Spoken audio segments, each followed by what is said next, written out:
Greetings, you curiouser and curiouser Herle Burly-ites. We're on the clock today with someone whose agenda is more crammed than most, so I'm getting right to it. Our guest is Federal Minister of Industry, the Honourable Mélanie Joly. I got a bunch of issues to cover with her. Canada's auto industry of the future, our broader industrial strategy, and an emerging new world order. Possibly referendums in Quebec and Alberta if we've got time. You know, just some of the small stuff that's going on out there in the world. Minister Joly, thank you so much for making time for me today. Thank you, David. Finally, we have the chance to sit down. It's been a couple of occasions that we've been trying to, but now this is happening. So let's do it. Let's do it. It's great. So listen, you find yourself, you're at the center of the action in this government. Like this is an odd liberal government to me. I don't know what its health policy is. I don't know what its fisheries policy is. I don't know what its culture policy is, but I sure as hell know that it has an economic policy. It's all about the economy. And you're at the center of that, right in the middle. What's it like? Well, it's great to be able to be working with the Prime Minister on this because obviously, we were given a clear mandate, and that mandate was linked to the fact that we are in a trade war. And the real threat to Canada is fundamentally economic. And we need to make sure that basically we stop to be in reaction mode, which I think we were very much in 2025, but in 2026, we have a plan and we're putting it in place. And so, you heard the PM, and now it's funny to say, but you're hearing even Pierre Poilievre saying there are many things you can't control in the world, but there are many things you can control. And building a strong economy in Canada is something you can control. So that is why I'm working with the Prime Minister and also my colleague Hutchin and the Minister of Finance. We're a couple of us working on the clear economic agenda of this government. So how would you describe it to me, Minister? What is the economic policy approach that the government is taking? So I would say it is all, you've been hearing building Canada strong, which is obviously the case, but it is to be able to use all the federal government levers to make sure that we're unlocking the economic potential of the country. Maybe through major projects and making sure that the permitting goes as fast as it can, of course, dealing with the important reconciliation work that is needed to develop economic opportunities for First Nations. It is about facing the impacts of tariffs head on with in the advanced manufacturing sector, so auto, steel, aluminum, softwood as well. That's more my colleague Hutchin on the natural resources side, but these are the sectors I'm in charge of. And it is also to be able to unlock the everything that is linked to AI and digital and tech, and making sure that we have a stronger Canadian sovereignty, meaning that we can protect our national champions, we can protect our startups, we can grow our companies, and in the end, they can stay in Canada and they can be financed by our pension funds, our venture capitals, and basically being very much Canadian. So that's the idea. When I hear you and when I hear the Prime Minister and others talk about it, you sound so optimistic and you sound so positive about what can be done. But here's what's rattling around in my head, which is that for years and years, our pitch to investors was this is a country with a great workforce. It's a multicultural workforce. It's an educated workforce. It's a country with high standard of living and rule of law. And it's a country with tariff-free access to the United States economy, right? And if you take that away, how is it that we are not weaker? How is it that we don't get less investment than we would otherwise have gotten? How is it that there isn't less manufacturing than there otherwise would have been? I mean, I hear American officials repeatedly telling us that we're going to be poorer because they're going to make themselves richer. They say it. Lutnick and others say it directly. Canada's going to be poorer. And I don't hear that from the government. Do you not believe that? Am I being overly pessimistic? I think that we have a good plan, and this plan is a great way for us to not be in a vulnerable position, to be actually in a position of strength. And like I've said, we can't control what's coming out of the White House, but we can control how we build our economy. And in that sense, we have 52 free trade agreements with countries in the world. Diversification is extremely important. You're seeing the PM right now going around the world, making sure that we're able to unlock opportunities with key countries because we're a trading nation. But I also think, to your point, is we have still the best deal on earth when it comes to accessing the US market. That's the reality.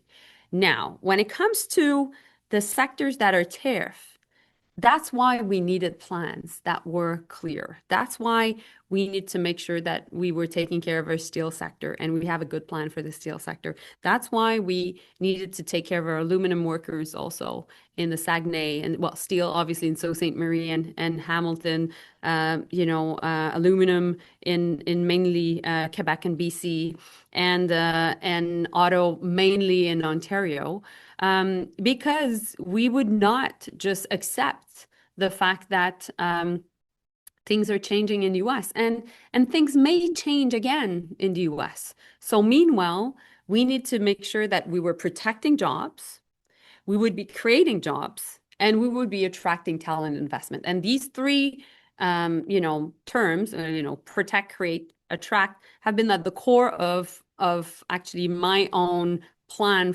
as Minister of Industry. And so protecting jobs, that's the auto sector, 500,000 jobs. We need to make sure that we're able not only to, protect these jobs and these investments. 77% at this point is Honda and Toyota, and supporting our Japanese automakers. But at the same time, we need to double down on electrification, and we need to invest even more where basically the capital is going in the world, which is innovation, which is electrification. And we need to attract new investments from Korea, from Germany, and or from China.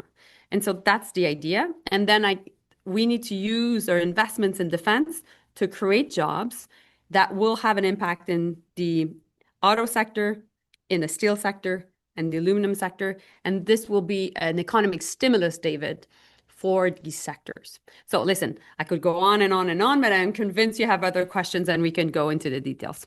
I do, because I want to start to pick away at these threads now. So consider this piece a follow-up to last week's message on sovereignty from our presenting sponsor, TELUS. A sovereignty sequel, if you like, because there's more to be said. You might recall that TELUS is advocating for a stronger definition of sovereignty and a tiered system that classifies the different types of company structures out there, so the government can more effectively enforce their Buy Canadian policy. Because a blanket definition of what constitutes a Canadian business isn't as cut and dried as it might appear. I won't get into what separates the three gold, silver, and bronze tiers again. That was last week's ad. But suffice to say, truly Canadian sovereign businesses not only have their infrastructure here, but their operations and control remain within Canada. Plus, they have existing long-term commitment to Canadian innovation and deployment. At the same time, the tiering system also makes room for foreign-controlled companies who do have significant operations and meaningful investment here.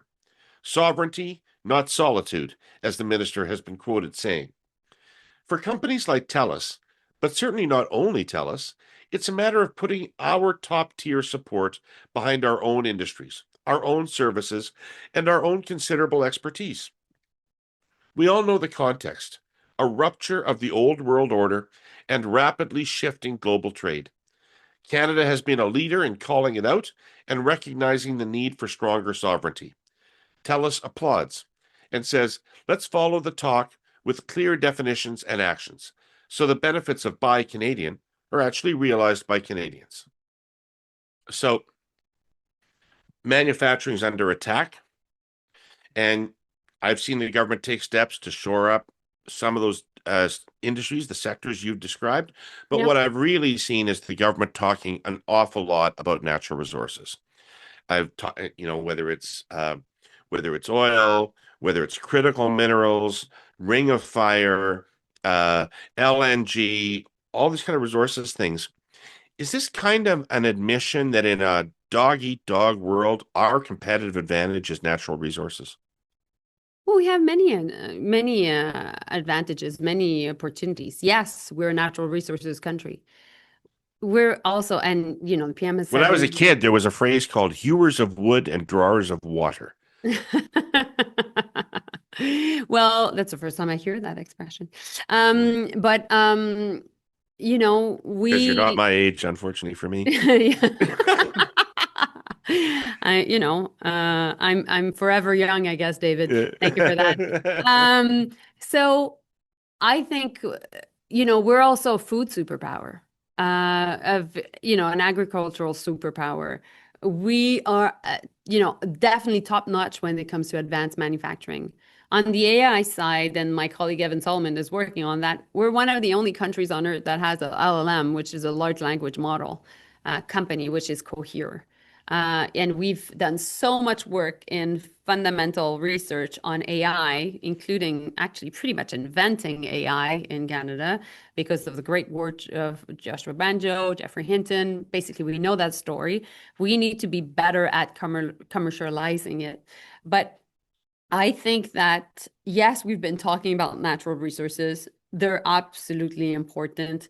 We've been talking a lot about energy, absolutely important. But we need to talk about that, David, because what is going on right now in the world is if you don't invest in your grid and your capacity as well, there will be these major investments in AI that will happen. You need to be able to connect both your electricity generation and basically the natural resources creating that. And at the same time, the investments that will be required for AI. And if you don't do that, there's the affordability issue that becomes a real thing. And so that's why you hear a lot our government talking about that. You're talking about diversification. Yes, obviously on the energy side. Why? Because we can't be in too much in dependency mode with the US as well. And at the same time, that's much more, my portfolio, everything linked to advanced manufacturing. We're in a global race to keep advanced manufacturing jobs in our country and to create new ones. And so you'll And what's hear the key to doing that? What gives us a leg up in the race? What do we need to do to have a leg up in that Well, race? that's exactly why we presented an auto strategy. That is exactly why we presented a defense industrial strategy.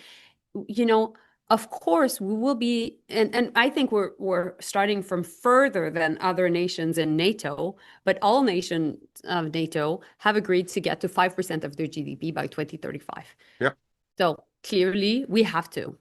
And because we didn't do a lot in terms of supporting our defense sector at home, we can actually use that funding to create jobs in the advanced manufacturing sector in Canada. And that's why we said we would be, giving procurement to 70% of our contracts coming out of the government for the defense sector will be to Canadian companies.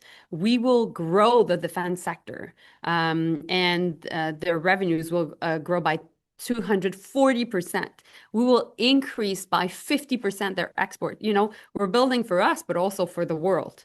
And so, in that sense, I think the defense industrial strategy is the first one that we have in decades, but we have a very strong industrial past, David. And as many nations around the world, this was not necessarily a focus over the years. And now we're using our defense investments to actually recreate industrial capacity. So there is that race for manufacturing jobs. There is that, these tensions that with the US and basically trade war affecting an advanced manufacturing sector. But we have means. We have means to invest in our people. And that's why I really feel that we have the right plan and we can be optimistic. It's not easy, But I think that we can get through this, this phase and actually grow stronger. So you're very inspiring when you say that, but unfortunately, I'm a cynic. And so, David, in French we say les sceptiques seront confondus. So sceptics will be confounded. well, confound me. Back in the 70s and early 80s, when Francine Leclerc and Karen Zajic signed on to work for our sponsor, CN, they were, a little out of place. Railroads were run by men, and that was that.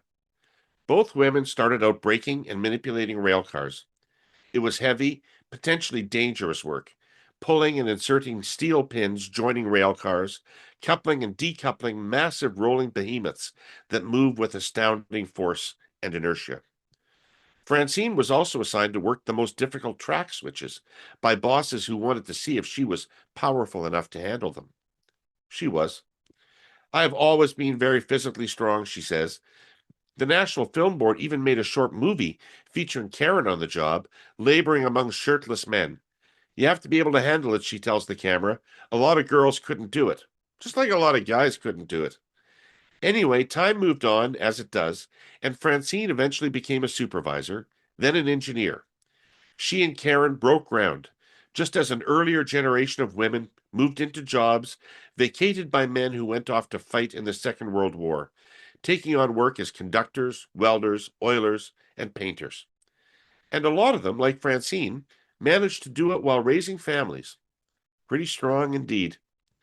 This week, as International Women's Day 2026 approaches, CN offers a collegial salute to the women who elbowed their way into a man's world back in the day.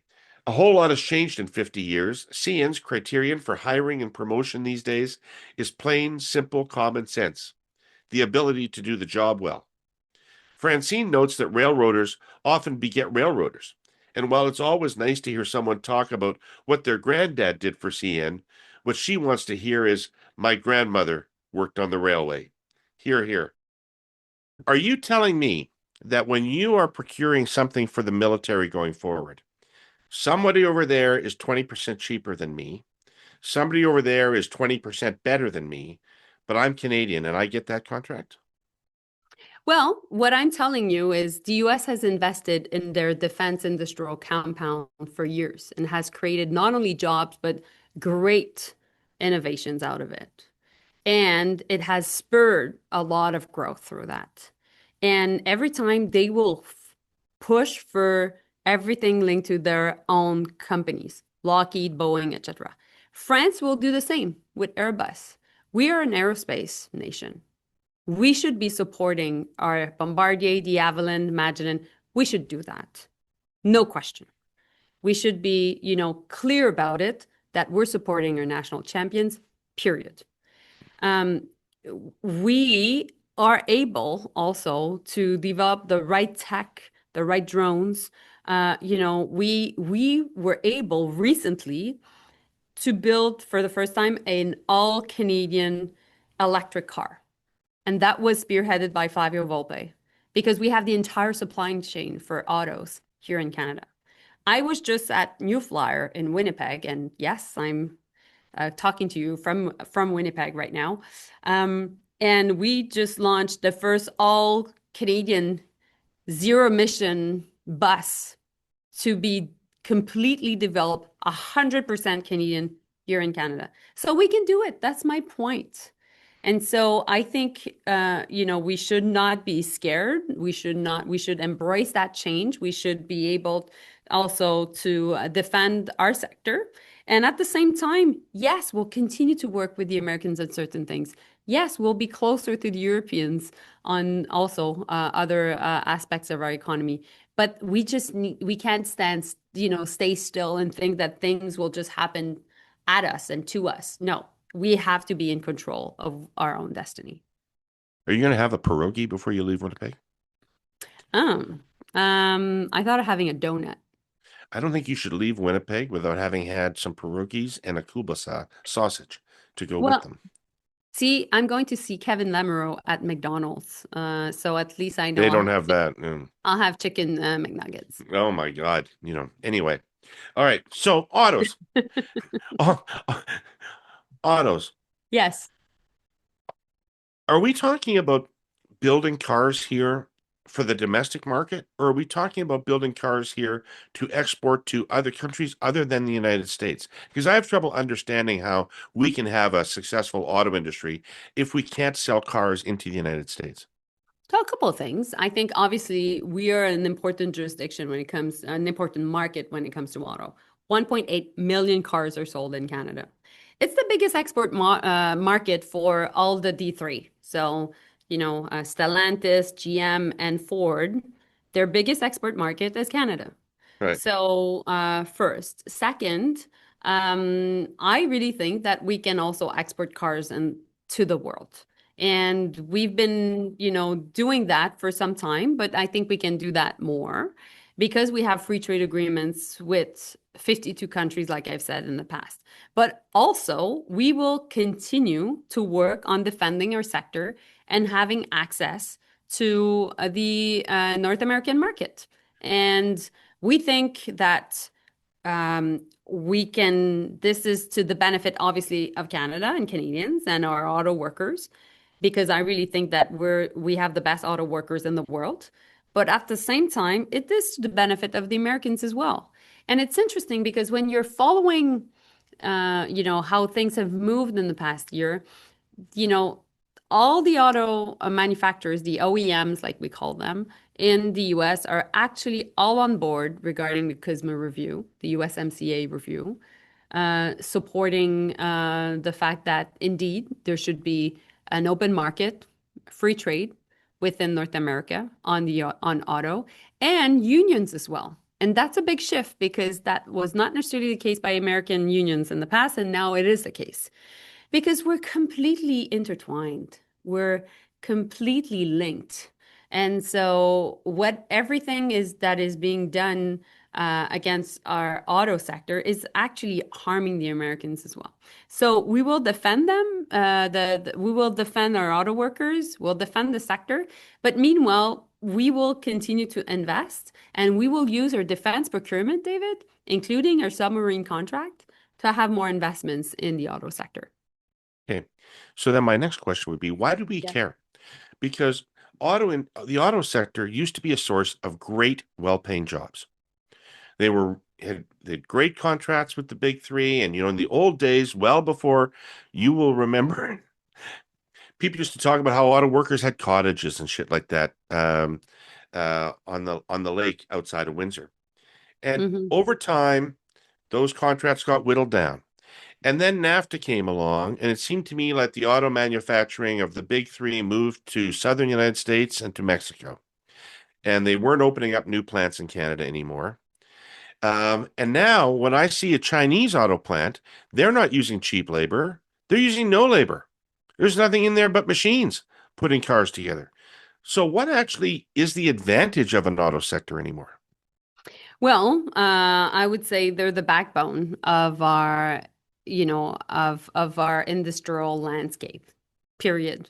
Um, and in order for a nation to be able to have a very strong advanced manufacturing sector with a lot of research and development and a lot of investments with white collars and blue collars, there's nothing like the auto sector, and I would say the aerospace sector, both of them.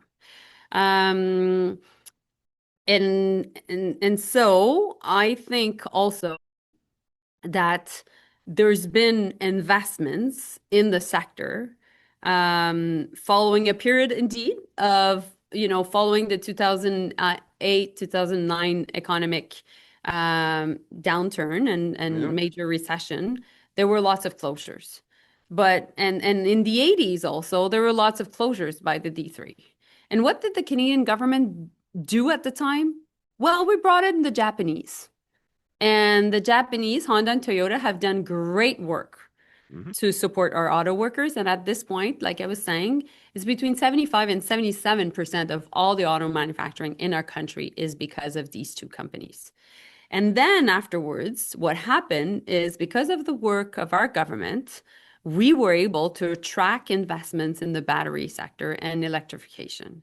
And I'll be, I'm going to, to in 2 days, going to be with Doug Ford and opening a battery plant in Windsor, and 3,000 jobs are being created.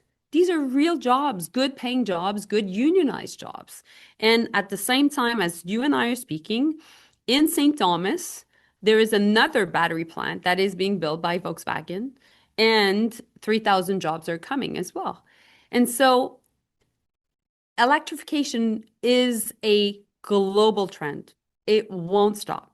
We have some of the most attractive utility prices on earth. We have some of the best workers on it, the most productive plants. When you look at what Honda and Toyota have been able to do here in our country, they have the productivity of the Japanese auto plants, which is not necessarily the case around the world. And so we're very good at doing what we do. We are also a very stable country, stable jurisdiction.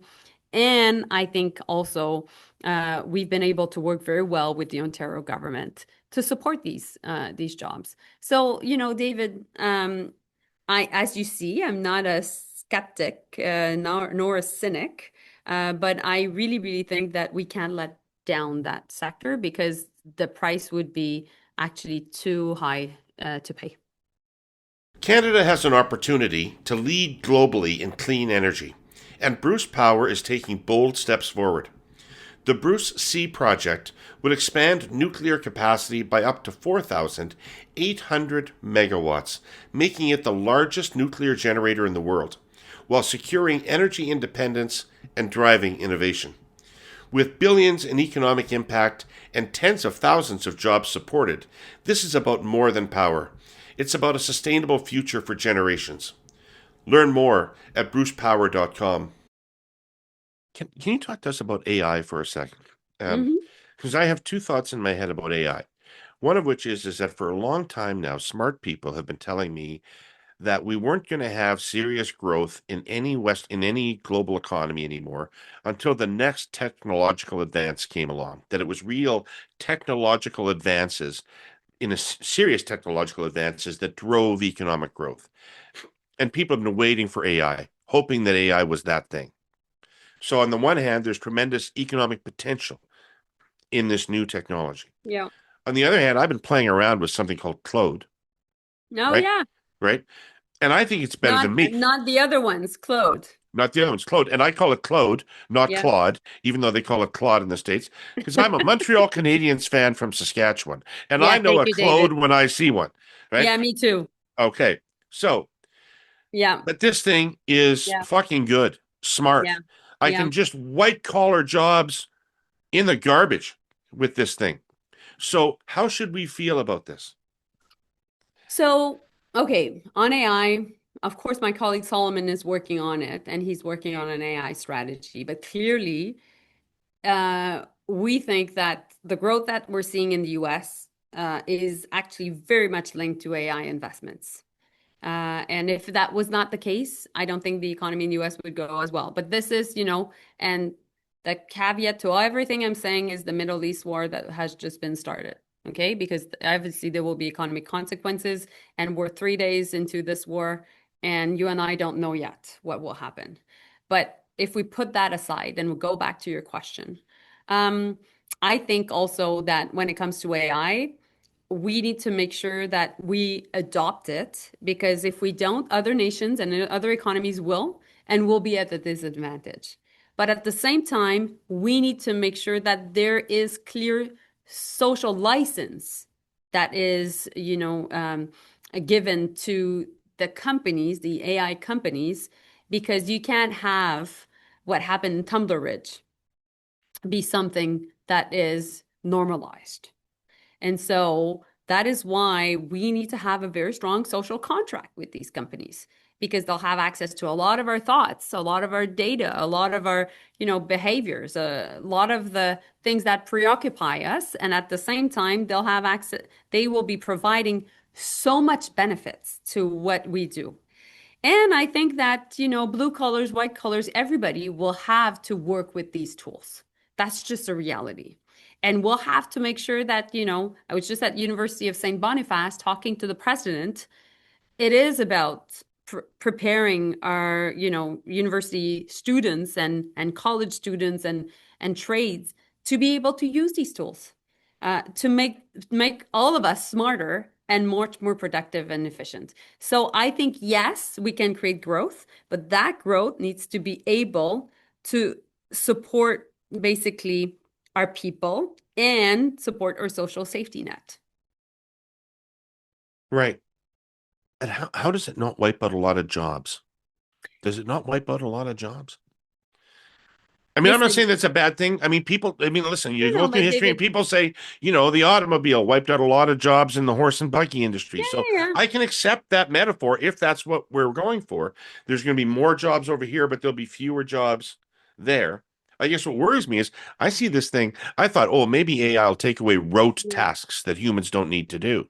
But Mhm. this thing is pretty analytical, It is very analytical. It is actually extremely powerful. But I think you and I don't know yet what will be the entire consequences. So I'm not into going into the drastic conclusions of this will have a wipeout effect. I think that, we'll have to see concretely what happens. I know I've been following a lot of the tech companies taking drastic decisions regarding their own workforce and laying off people, particularly in Silicon Valley. But at the same time, these are very skilled people. A lot of them must have a lot of good ideas, a lot of energy, and a lot of great potential. And so I think that notwithstanding, as a government, we have to be able to foster trust towards that technology. I think that's our responsibility. I think that, you and I are talking about AI, but my mom doesn't really understand what we're talking about. right? We need to be able to say this will help our healthcare system. This will be good for actually when you want to have access to services, get your passport, your taxes, everything faster. Everything that is sometimes clogged within the federal system can be much, better declugged by these tools. And at the same time, we need to work with, our workforce to make sure that they adapt.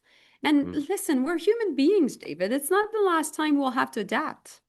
And imagine how much you and I have gone and like young people, many generations have gone through many technological changes. So we will adapt. And here I've ended, still back at vinyl, right? Pardon? Pardon, pardon. Still, I I've hear. I've ended back with vinyl records, I all the know. technological changes. I know. You're like my Felix, my spouse is all about. Yeah, we have a huge collection of her.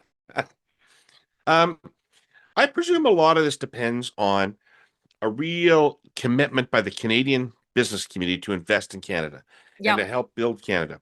Yep. And I've got a couple angles to this question. One of which is, are you sensing that desire and that commitment to Canada to double down on Canada, or are they looking for better opportunities around the world in this shaky time? Point number one. Yeah. Point number two is Canadian businesses are notoriously bad at investing in innovation Mm-hmm. and productivity. Mm-hmm. And our productivity is lagged behind other countries, in part because of that. The current prime minister, some years ago, used a memorable phrase called dead money to Mm-hmm. describe the money that Canadian businesses were not investing in Mm-hmm. productivity. Um, do you have a magic uh, One. wand to open up that investment? Use alert. No, I don't. But what I can say is to your first question, yes, the patriotism, the nationalism is clear. People, there's a real feeling that we have to be doing something. This is a real issue and we have to be working together. And so I think there's real motivation on the part of the business community to not only support Canadian jobs, but also at looking at different opportunities to invest here in our country and rethink our dependency mainly to the US. And so I'm hearing so many investors looking at investing more in companies in Canada.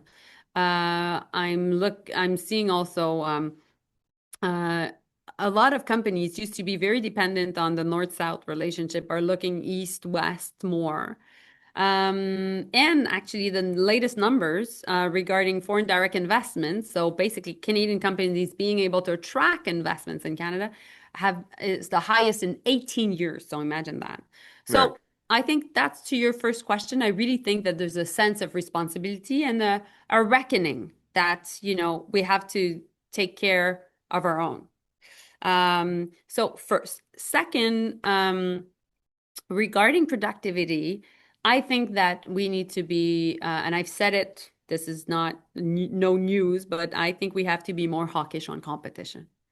I really think that, and that's going to be one of my focus in the coming months, really looking at what we can do on the Competition Act, on, the competition commissioner.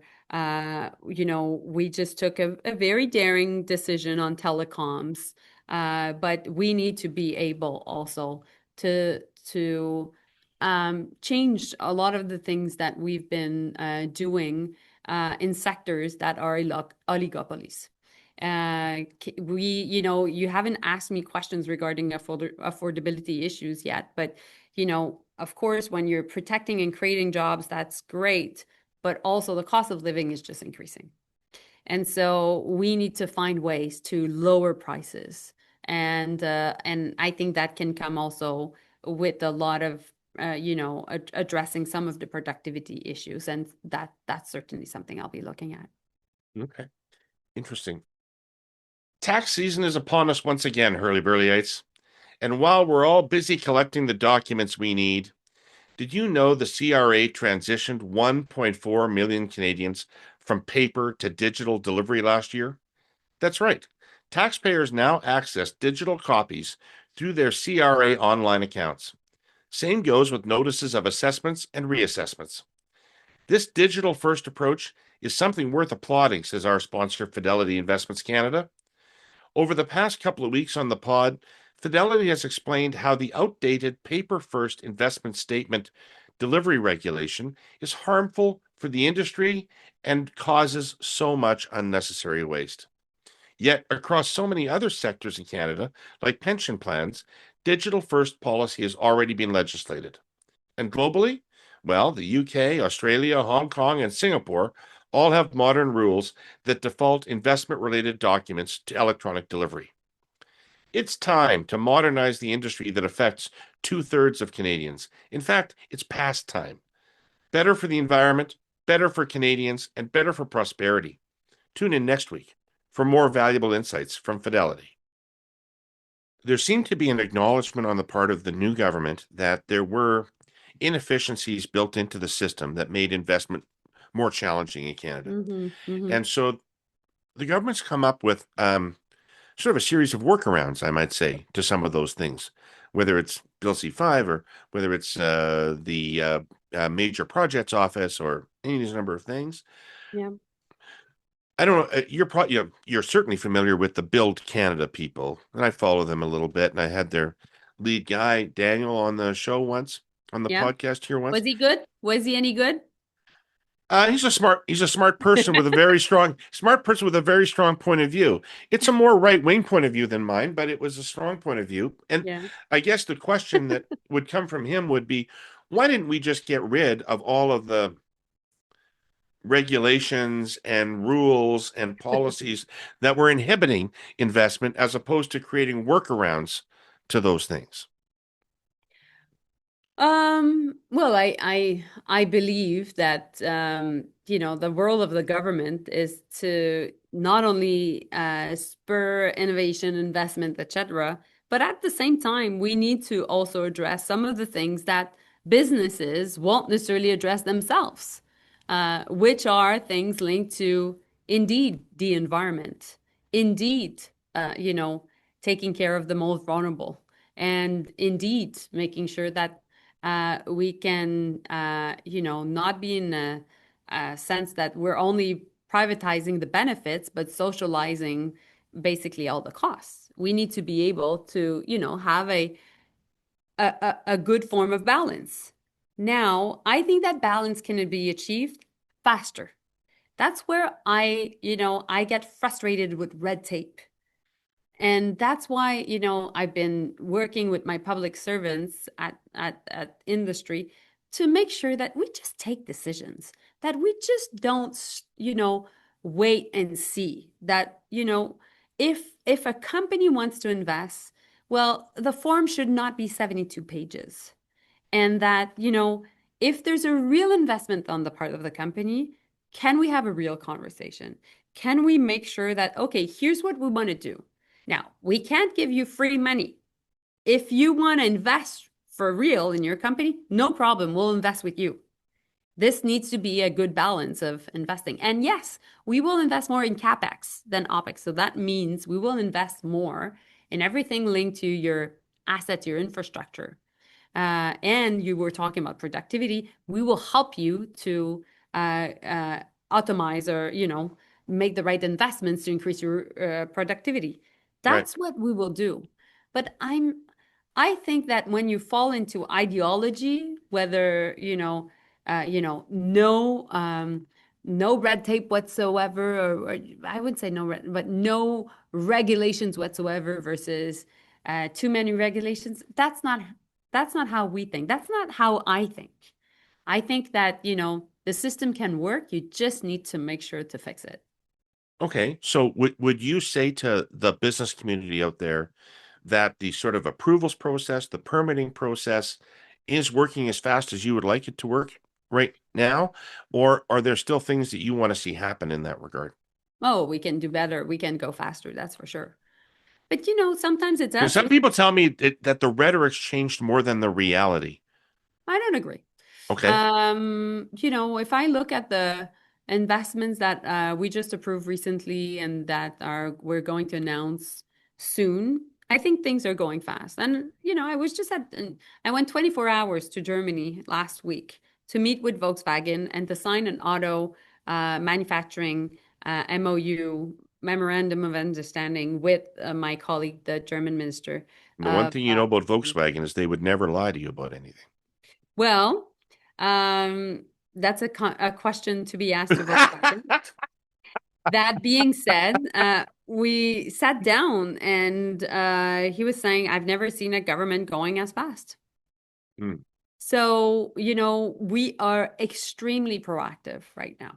Now, are we proactive in every single part of the government? We could be more, David. Clearly we're not perfect, but I think the intent is there and we're pushing a lot. And I would say we're pushing like crazy. Cool. Like I've been in government for a while and I've seen different speed of governments. And I remember during COVID, things were going fast, like really fast. Every day we were taking decisions, major Right. ones, because we were dealing with a real, national health issue. Were things perfect? Absolutely not. But, we were going at a speed that was absolutely linked to the emergency we were dealing with. I must say right now, the speed is actually quite comparable. We're going fast. And that comes with risks, but these are risks that we're willing to take because obviously we're dealing with a real threat from the US when it comes to our economy. Right.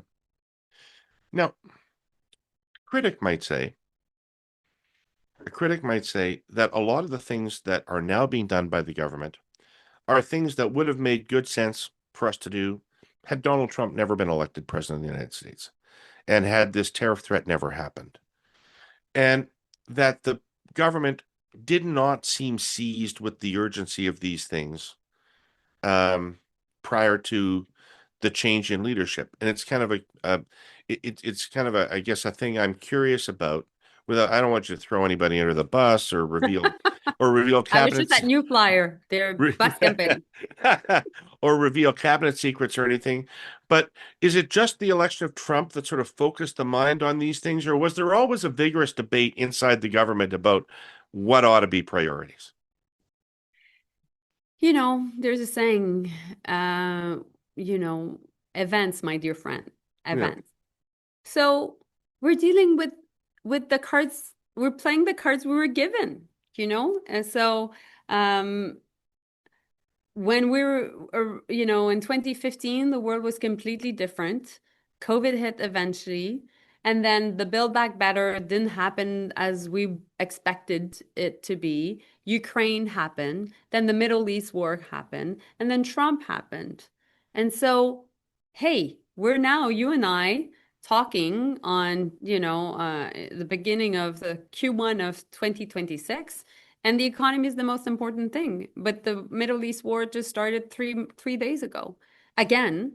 And there will be consequences to geopolitics that you and I don't know yet, but they will be major. And so, meanwhile, Canada being a middle power, we just need to be able at least to have a clear plan to keep us afloat, to keep us in control, and to keep um, being able not only to, um, track investments, create the jobs, etc. But if we don't, there are two things that are at stake.